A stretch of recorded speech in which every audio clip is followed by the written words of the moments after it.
नमस्कार दोस्तों, मैं हूं राघवेंद्र। स्वागत है आप सभी का इन खबर यूपी पर।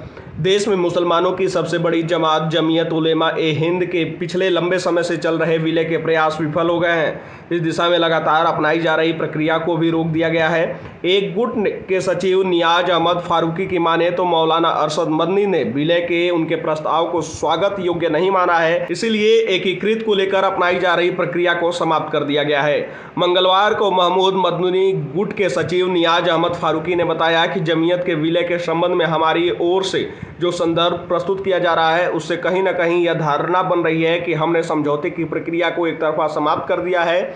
यह धारणा सही नहीं है। कहा कि हमारे विरोधाभास व्यक्तिगत और निजी समझौते या स्वार्थ पर आधारित नहीं है।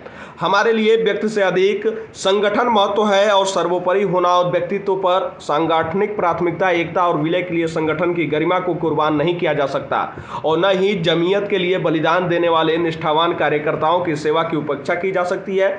इसके बिना एकता और विलय की कोई धारणा उपयोगी और प्रभावी नहीं हो सकती। बताया कि हमने अपनी इसी सोच के तहत यह प्रस्ताव दिया था कि हम मौलाना अरशद मदनी को एकीकृत जमीयत के पूर्ण अधिकृत अध्यक्ष के रूप में स्वीकार करने के लिए तैयार हैं, लेकिन मौलाना अरशद मदनी ने इस प्रस्ताव को स्वीकार योग्य नहीं समझा और न ही हमारे इस पक्ष को स्वीकार किया है। आपको बता दें कि मौलाना अरशद मदनी के इंतकाल के बाद देश के मुसलमानों का दुनिया में प्रतिनिधित्व करने वाली जमीयत उलेमा ए हिंद वर्ष 2008 में दो फाड़ हो गई थी। एक गुट पर चाचा मौलाना अरशद मदनी का कब्जा हो गया और वे उसके अध्यक्ष बन गए, जबकि दूसरी जमीयत पर भतीजे पूर्व राज्यसभा सदस्य मौलाना महमूद मदनी काबिज हुए और उन्होंने देवगन मौलाना कारी मोहम्मद उस्मान मंसूर पुरी को अध्यक्ष बना दिया था।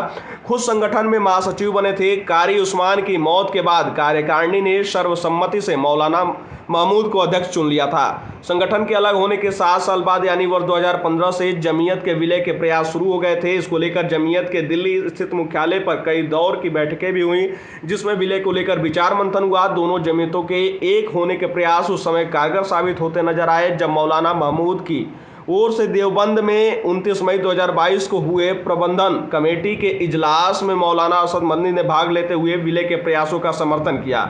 उसके बाद 4 जनवरी 2023 को मौलाना महमूद मदनी ने चाचा अरशद मदनी को पत्र लिखा, जिसमें उन्होंने अपनी सभी खाताओं के लिए माफ़ी मांगी और सभी मतभेदों को भुलाकर विलय का प्रस्ताव रखा। इतना ही नहीं, एकीकृत को लेकर महमूद मदनी गुट के 90 से अधिक पदाधिकारियों ने अपने इस्तीफे तक दे दिए थे। इस पूरे घटनाक्रम की पुष्टि नियाज अहमद फारूकी ने भी की थी। फिलहाल इस जानकारी में इतना ही। उत्तर प्रदेश से जुड़े तमाम खबर को देखने के लिए आप सब जुड़े रहें खबर यूपी के साथ। तब तक के लिए नमस्कार।